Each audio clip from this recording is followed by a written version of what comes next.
잉어 총각의 낚시 다큐멘터리 베스윗 정석 제14화 2편 스피너베이트 핵심 블레이드의 종류와 조합 그리고 쓰임새. 첫 번째 단락, 스피너베이트 운용의 핵심은 블레이드 선택, 블레이드의 형태에 따른 특징과 쓰임새. 스피너베이트는 블레이드가 회전하면서 양력을 발생시키기 때문에 숙달된 앵글러들은 헤드에서 발생하는 침력과 조율하여 자신이 원하는 수심층에서 일정한 속도를 내며 관통시킬 수 있습니다.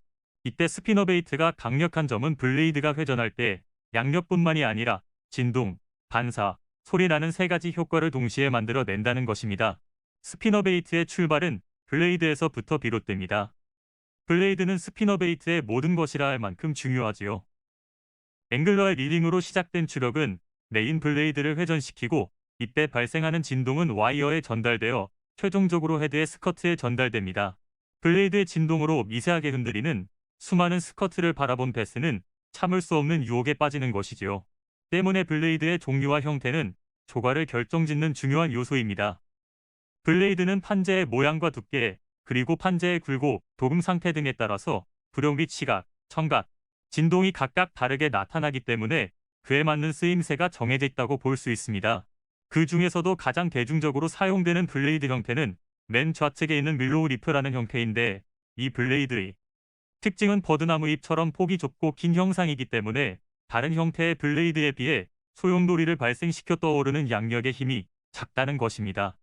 통상적으로 스피너베이트는 블레이드 전체 면적에 비례하여 떠오르는 양력이 설정된다고 볼 수 있는데, 그런 측면에서 본다면 윌로우 리프는 판재의 면적이 좁아 고속 회전을 하는 데는 유리하지만 소용돌이를 크고 강하게 만들어내지는 못합니다. 스피너베이트의 상층부와 하층부의 압력 차이를 크게 만들어내지 못하는 블레이드는 양력이 작고, 이것은 한편으로 릴링할 때 저항이 적다는 뜻으로 해석할 수 있습니다. 때문에 윌로우 리프의 경우는 뜨는 힘이 약하고 저항이 적다 보니 차라리 가라앉기도 전에 표층 영역에서 고속으로 감아 자극적인 운용을 해버릴 때가 많지요. 물론 반대로 생각해서 윌로우 리프는 양력이 작아 쉽게 가라앉는다는 특성을 이용하여 3, 4m의 깊은 수심에 내려앉혀서 운용할 때에도 쓰임새가 있습니다. 정리하자면 윌로우 형태는 표층에서 빠르게 감고자 할 때 혹은 심층에 빨리 가라앉혀 탐색하고자 할 때 효과적이라고 할 수 있을 것입니다. 만약 같은 무게의 헤드와 스커트로 구성된 동일한 스피너베이트라면 윌로우 리프 타입의 블레이드를 채용한 형태가 다른 형태의 블레이드에 비해 유용할 때 항력이 작다고 볼 수 있습니다. 블레이드의 저항이 작다는 것은 곧 운용상 속도의 완급 조절이 자유롭다는 뜻이고, 따라서 이런 특성을 잘 활용한다면 윌로우 리프 타입의 스피너베이트는 끈적거림이 적은 수초지대나 기타 잡목지대와 같은 장애물을 일순간에 돌파할 때 유용하게 쓰인다고 할 수 있을 것입니다. 필자의 견해로 보자면 윌로우 리프는 가장 공격적인 형태의 블레이드이며, 그 이유는 블레이드에서 발생하는 양력이 작다는 데서 기인합니다. 양력이 작은 스피너베이트는 필연적으로 운용 속도가 빨라져야만이 가라앉지 않고 유용할 수 있는데, 이런 점을 감안한다면 윌로우 리프는 수온이 높은 시즌이나 활성도가 아주 좋은 시기에 표층 영역에서 빠른 승부를 보고자 할 때 쓰임새가 많다고 할 것입니다. 또한 윌로우 리프는 회전할 때 저항이 작아 고속 회전하므로 진동보다는 시각적인 효과에 초점을 맞추는 편이 좋습니다. 물론 윌로우 리프에서도 어느 정도의 진동은 발생하겠지만 다른 형태의 블레이드에 비하면 상대적으로 적다는 뜻입니다. 윌로우 리프는 저항이 적은 형태인 만큼 블레이드의 회전이 빠르고 고속이므로 햇빛을 사방으로 난반사시키는 플래시 효과가 일품이라고 볼 수 있지요. 이런 플래시 효과가 잘 먹히는 대표적인 낚시터 유형을 예로 들자면, 물색이 아주 투명하고 맑아서 그곳에 서식하는 베스들의 관찰 능력이 좋은 곳이라 할 수 있습니다. 맑은 물의 베스는 흐린 물의 베스에 비해 색상을 비롯한 사물의 형태에 대한 관찰력이 뛰어나기 때문에 루어를 진짜 먹잇감처럼 보이도록 흉내내어 낚아내기가 곤란할 때가 많습니다. 이때 윌로우 리프가 채용된 스피너베이트에서 발생하는 플래시 효과는 베스에게 루어의 진위 여부를 쉽게 구별하지 못하도록 알쏭달쏭한 심리를 가지도록 한다는 것입니다. 수면에서 고속으로 진행하는 윌로우 리프를 바라보던 베스는 진짜인지 가짜인지 어리둥절하게 쳐다보고 있다가 얼떨결에 공격해버리고 마는 것이지요. 사진 참조, 필자가 표층에서 즐겨 사용하는 1이온즈 더블 윌로우 리프 스피너베이트 더블 윌로우는 모든 형태의 스피너베이트 중 가장 빠르고 계속 질주할 수 있는 형태에 해당한다. 블레이드의 개수와 조합에 따른 양력과 속도 및 저항의 관계는 후술. 다음으로 널리 사용되고 있는 블레이드는 콜로라도 형태입니다. 윌로우 리프가 진동보다 시각적인 반사효과에 초점이 맞추어진 형태라면 콜로라도는 반대로 시각보다는 진동에 초점이 맞추어진 블레이드라고 볼 수 있지요. 이처럼 둥글넓적한 모양의 블레이드는 판재의 면적이 넓기 때문에 회전할 때의 속도는 늦지만 보다 많은 양의 물을 밀어낼 수 있으므로 양력과 저항이 크게 발생합니다. 물론 물리적으로 보자면 블레이드가 고속 회전할수록 더 큰 양력이 발생하는 것이 틀린 말은 아닙니다. 하지만 이 말은 블레이드의 면적이 같을 때에 해당하는 현상이라고 볼 수 있지요.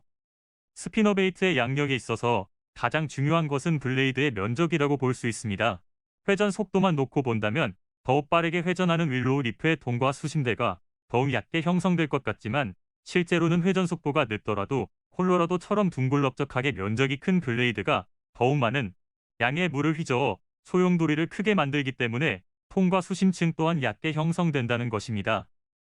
여하튼 콜로라도 타입은 이런 역학적인 특성에 기인하여 저속과 진동이라는 컨셉에 맞추어 사용됩니다. 양력이 크다 보니 천천히 감아들이더라도 쉽게 가라앉지 않고 잘 떠오르며 진동은 강하기 때문에 베스들의 이목을 끌기에 좋다는 것이지요. 가령 어떤 낚시터의 물색이 아주 탁하거나 흙탕물처럼 베스들의 시각적인 관찰 능력이 떨어지는 곳이 있다면 이런 곳에서는 시각적인 자극보다는 콜로라도 형태처럼 진동을 통해 분명한 타켓을 만들어 주는 것이 유리할 수 있습니다. 당연한 이치로 밤 시간대처럼 빛이 없고 색의 구별이 어려운 시간대에 낚시를 한다면 콜로라도의 블레이드가 윌로우 타입보다는 이론상 조금 더 효과적인 구조를 가졌다고 할 수 있겠지요. 필자의 개인적인 쓰임을 놓고 보자면 윌로우 타입보다 콜로라도 타입을 사용하는 빈도가 많습니다. 대물 낚시를 좋아하다 보니 콜로라도 타입을 이용한 초저속 밀링을 선호하는 편이지요. 여름 시즌에는 무게가 적은 헤드와 싱글 콜로라도 타입을 조율하여 표층 지역과 수면의 커버 근처를 초저속으로 관통시키거나 늪지 형태의 낚시터처럼 얕은 수심대의 수초가 무성한 곳의 위쪽 영역을 탐색할 때 사용 빈도가 높습니다. 반대로 지금처럼 겨울 시즌이 찾아오면 무거운 헤드와 조율하여 깊은 수심대에서 저할 성도를 보이는 베스를 노리기도 합니다. 콜로라도 특유의 큰 저항은 깊은 수심의 바닥에서도 초저속으로 운용할 때 속도 조절상 유리할 뿐만 아니라 진동이 강하기 때문에 바닥의 굴곡을 타고 넘는 감도에 묻히지 않고 블레이드의 진동을 비교적 선명하게 낚시인에게 전달하기 때문입니다. 게다가 콜로라도는 블레이드의 길이가 짧다 보니 겨울철에 자주 이용하는 고패질처럼 수직적인 움직임이 많은 리프트 앤 폴이나 특정 장애물 앞만 치고 빠지는 폴링 바이트 운용에 쓰임새가 많습니다. 예를 들어 윌로우 타입처럼 길이가 긴 블레이드 2개가 장착된 더블 타입의 스피너베이트는 폴링 직후 수직적인 움직임이 발생할 때 라인이 블레이드에 걸려 회전하지 못한 채 균형을 잃고 90도로 수직 낙하하지 못할 때가 있습니다. 스피너베이트의 강력한 무기 중 하나는 낙하 시에 자연스럽게 회전하는 블레이드의 진동과 반사 효과를 빼놓을 수 없는데 이런 측면에서 본다면 싱글 콜로라도는 가장 단순한 형태를 띠고 있기 때문에 수직 낙하 시 트러블이 적고 블레이드의 회전과 진동 시각 효과 역시 가장 깔끔하게 연출되는 형태라고 할 수 있습니다. 사진 참조. 필자가 겨울 시즌에 즐겨 사용하는 4분의 3운지 싱글 콜로라도 블레이드 사이즈 7. 겨울처럼 수온이 낮을 때는 싱글 콜로라도를 이용하여 바닥을 초저속으로 끌어주거나 그것이 여의치 않으면 고패질을 섞어서 수직적인 움직임을 연출해주면 더욱 효과적이다. 블레이드의 종류 중 마지막은 인디애나 형태입니다. 짐작하셨겠지만 인디애나는 윌로우 리프보다는 넓적하지만 콜로라도보다는 판재의 면적이 좁은 형태를 띠고 있습니다. 때문에 인디애나 타입이 만들어내는 역학적인 힘은 앞서 소개했던 두 가지 형태의 블레이드가 보여주는 특성의 중간 성격을 띈다고 볼 수 있지요. 윌로우를 써야 할지 콜로라도를 써야 할지 애매한 상황에서 진동과 시각 두 가지 모두를 어느 정도 고려해야 할 때 유용하게 사용되는 형태이지만 국내에서는 인기가 많지 않은 블레이드라고 할 수 있습니다. 필자 또한 고정관념 때문인지 인디애나 형태의 블레이드를 사용하는 빈도는 많지 않습니다. 사진 참조. 전후방과 측면 가시성을 구별하는 이유는 상황에 따라 블레이드의 앞뒤 또는 측면을 선택적으로 노출시켜 자극의 차별을 두기 위함이다. 여하튼 스피너베이트로 연출할 수 있는 모든 상황은 블레이드의 종류와 그 특성에서부터 시작됩니다. 오늘날에 이르러 이 세 가지의 블레이드 형태가 애용되고 있다는 것은 어쩌다 보니 그렇게 사용된 것이 아니라 철저하게 필요에 의해 만들어져 계승되어 왔으며 오랜 기간 동안 수많은 앵글러들의 검증을 통해 살아남아온 것이라 볼 수 있습니다. 물론 낚시라는 것이 본질적으로 정답이 없는 상태로 승패를 겨루는 놀이이기 때문에 어떤 상황에서 어떤 블레이드의 형태가 정답이라고 그 누구도 단정지어 말할 수는 없습니다. 그러나 낚시의 정답은 없어도 기준은 있다는 것이죠. 수많은 사람들의 경험이 모여 만들어진 기준을 이해하고 배우며 이를 바탕으로 경험을 쌓아 나가는 것은 어떠한 기준도 없이 주먹구구식으로 낚시를 하는 것과 분명한 차이를 보입니다. 후자의 경우처럼 각 블레이드가 가진 기본적인 특성을 모르는 채로 낚시를 하다 보면 결국에는 어느 순간 난관에 봉착하여 조과의 발전이 없고 흥미를 잃어버리는 경우가 많습니다. 이 글을 쓰고 있는 필자가 그러했기에 누구보다도 잘 알고 있는 것이지요. 위의 도표는 앞서 설명했던 대표적인 세 가지 블레이드의 특성을 비교해 놓은 것입니다. 애써 외우려고 노력하지 마시고 앞서 이야기했던 유체역학 이론을 잘 생각하면서 이해하신다면 쉽게 적용 가능할 것이라고 봅니다. 참고로 터틀백이라는 블레이드는 거북이 등껍질을 닮았다 하여 붙여진 것으로서 비교적 최신에 보급된 것이기 때문에 크게 염두에 두지 않으셔도 되겠습니다. 두 번째 단락. 블레이드가 두 개면 양력과 저항이 더 클까? 블레이드의 조합에 따른 분류와 그 특징. 그렇다면 생각해 봅시다. 블레이드가 두 개인 스피너베이트는 블레이드가 한 개인 스피너베이트와 비교하여 어떤 차이점을 가지고 있을까요? 이와 관련해서는 먼저 블레이드의 조합에 따른 스피너베이트의 분류를 짚고 넘어갈 필요가 있습니다. 최근에는 같은 형태의 블레이드를 채용할 경우 더블이라는 단어를 덧붙여 더블 윌로우, 더블 콜로라도 등으로 부르고 있으며 서로 다른 형태의 블레이드를 섞어서 사용할 경우에는 텐덤이라고 지칭하고 있습니다. 그러나 사실 예전에는 블레이드가 두 개 달린 스피너베이트는 모두 텐덤이라 불렀습니다. 시대가 변화하면서 스피너베이트의 형태와 쓰임이 더욱 세분화될 필요성이 생기자 앵글러들은 표현 방법을 달리하여 부르기 시작했고 오늘날에 이르러서는 한 가지 형태의 블레이드만 사용할 경우 싱글 타입, 같은 형태의 블레이드를 사용하는 더블 타입, 그리고 각각 다른 형태를 섞어 사용하는 텐덤 타입, 이렇게 총 세 가지 형태로 발전해 왔다고 볼 수 있습니다. 싱글, 더블, 텐덤은 각각 수중에서 발휘하는 역학적인 힘이 다르기 때문에 그 쓰임새가 다릅니다. 블레이드가 하나인 싱글과 두 개인 더블, 텐덤은 공략하고자 하는 루어의 수심층과 속도, 진동에 따라 쓰임새가 달라지게 된다는 것이지요. 상식적으로 본다면 블레이드가 하나 더 달린 더블이나 텐덤 형태가 결과적으로 판재의 표면적이 더욱 넓기 때문에 물에 뜨는 양력이 크게 발생하고 때문에 진동도 함께 커지며 그 결과 돌진하는 속도가 느릴 것 같지만 실전에서의 체감은 오히려 반대의 경우가 발생할 수도 있습니다. 여러 종류의 스피너베이트를 사용해보면 오히려 더블이나 텐덤 형태의 스피너베이트가 저항과 진동이 약하며 따라서 회수 속도가 더욱 빠른 제품도 있다는 것이지요. 이런 현상이 나타나는 까닭은 더블과 텐덤처럼 블레이드가 두 개인 경우 조금 앞선 위치에 달려있는 프론트 블레이드가 후방에 위치한 메인 블레이드의 회전을 방해하기 때문에 스피너베이트 전체의 양력과 진동이 감소했기 때문이라고 볼 수 있습니다. 텐덤과 더블 형태가 아무리 두 개의 블레이드를 가졌다고 하더라도 메인 블레이드가 자신이 가진 완전한 회전력을 발휘하지 못하는 상황이 만들어지면 오히려 싱글 타입의 스피너베이트보다도 역학적인 힘이 약하게 발생할 수 있다는 것입니다. 최근에 와서는 블레이드를 비롯하여 스피너베이트의 형태가 매우 다양해졌기 때문에 딱히 한두 가지 요인만으로 그 스피너베이트가 가진 성능과 쓰임새를 가늠하기가 쉽지 않습니다. 하지만 운용상의 어떤 기준을 잡기 위해 굳이 나누어 본다면 개인적인 체감으로 보건대 속도가 가장 빠르고 물의 저항을 적게 받는 타입은 더블 윌로우라고 볼 수 있습니다. 이인즉슨 프론트 블레이드가 윌로우처럼 면적이 작아 저항을 적게 받는 형태일 경우에는 프론트 블레이드에서 자체적으로 유발하는 저항은 적은데 후방에 있는 메인 블레이드의 회전력을 방해한다는 점이 더욱 크게 작용하여 결과적으로 스피너베이트 전체의 양력과 진동에 마이너스 효과를 가져온다는 것입니다. 실제로 더블 윌로우 스피너베이트의 경우에는 블레이드가 두 개일 때와 그리고 그 상태에서 프론트 블레이드를 제거하여 싱글로 만들어 사용했을 때를 비교해보면 오히려 싱글 블레이드가 더욱 큰 진동과 저항을 발생시킨다는 것을 알 수 있습니다. 그러나 만약 보편적으로 많이 쓰이고 있는 텐덤 블레이드처럼 프론트 블레이드가 저항과 진동을 크게 발생시키는 콜로라도가 선택된다면 이야기는 달라집니다.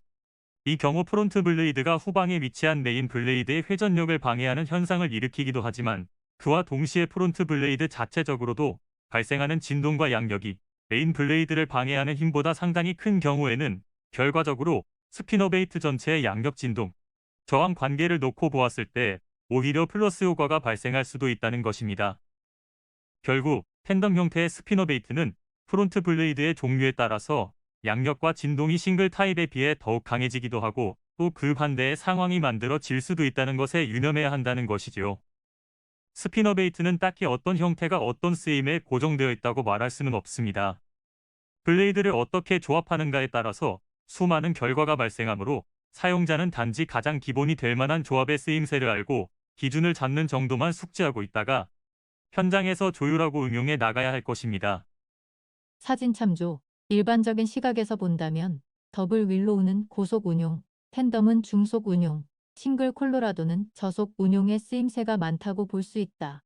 필자의 개인적인 쓰임새를 놓고 보자면 같은 조건일 경우 가장 빠르고 저항이 없는 것은 더블 윌로우 타입이라고 봅니다. 이 형태는 여름 시즌 표층을 초고속으로 관통시켜 반사적인 입지를 유도할 때 유용하게 사용되지요. 반면에 속도가 가장 느린 타입은 싱글 콜로라도라고 볼 수 있습니다. 이 형태는 표면적이 넓은 콜로라도가 메인 블레이드 역할을 하면서 프론트 블레이드로부터 아무런 방해를 받지 않고 온전히 회전할 수 있기 때문에 진동과 양력이 매우 크게 나타납니다. 싱글 콜로라도는 헤드의 무게와 조율하여 표층 또는 바닥에서 초저속으로 감아들일 때 유용하다고 볼 수 있지요. 마지막으로 윌로우와 콜로라도가 혼합된 텐덤은 가장 보편적으로 사용되는 형태로서 메인 블레이드에서 만들어지는 일정한 진동 시각 청각 효과를 둥글넓적한 프론트 블레이드가 불규칙적으로 흩날리며 계속 방해를 해주기 때문에 베스의 입장에서는 스피너베이트로부터 발생하는 어떤 시각 진동 청각 효과를 일정하게 느끼지 못하고 알듯 말듯한 궤적의 불규칙성을 동시에 느끼게 됩니다. 예를 들어 싱글 콜로라도나 싱글 윌로우를 이용하게 되면 하나의 메인 블레이드에서 발생하는 단순한 형태의 일정한 궤적이 만들어지게 됩니다. 이처럼 쉽고 단순한 타켓을 보여줌으로써 베스의 반응을 끌어내는 데 실패했다면 앞서 사용했던 싱글 스피너베이트와 비슷한 조건을 가진 제품 중 프론트 블레이드로 콜로라도가 장착된 텐덤 형태를 사용하게 되면 베스들의 반응이 다르게 나타날 수도 있다는 것이죠. 반드시 그런 것은 아니지만 싱글의 경우는 고속 회전 큰 진동을 유발하는 제품이 많기 때문에 상황에 따라서는 자칫 민감한 베스의 심기를 건드려 오히려 베스를 쫓아버리는 경우가 있습니다. 이럴 때는 메인 블레이드의 회전과 진동을 적당히 제어해 줄 수 있는 텐덤 형태를 사용하여 베스에게 접근하는 부담을 줄이면서 궤적 자체를 알쏭달쏭하게 만들어 베스의 애간장을 녹이는 것도 좋은 방법이 될 수 있습니다. 비유하자면 민호를 던져놓고 그냥 감아들이는 방법, 즉 궤적을 단순하게 만들어 낚는 기법이 진동을 비롯한 여러 효과를 일정하게 연출할 수 있는 싱글 타입의 스피너베이트와 닮았다면 민호를 불규칙적으로 쉴 새 없이 흔들어 진짜인지 가짜인지 긴가민가하게 만드는 적힌 기법은 각자 다른 블레이드로 조합된 텐덤 타입의 스피너베이트를 닮았다고 볼 수 있습니다. 이처럼 각각의 특징이 있는 블레이드를 사용하여 어떤 조합으로 만들어 사용할 것인지는 미리 정해진 것이 아니라 현장에서 베스가 요구하는 대로 조율해 나가는 것입니다. 반응이 온다면 혹은 반응이 올 것 같은 조합을 찾고 조율해 나가는 것. 스피너베이트는 그야말로 현장에서의 감각적인 선택에 달려있다고 볼 수 있는 것이지요. 이런 점 때문에 스피너베이트는 역사상 가장 강력한 루어라는 평가를 받음과 동시에 하면 할수록 어려운 루어라는 평가를 받는 것이라 생각해 봅니다.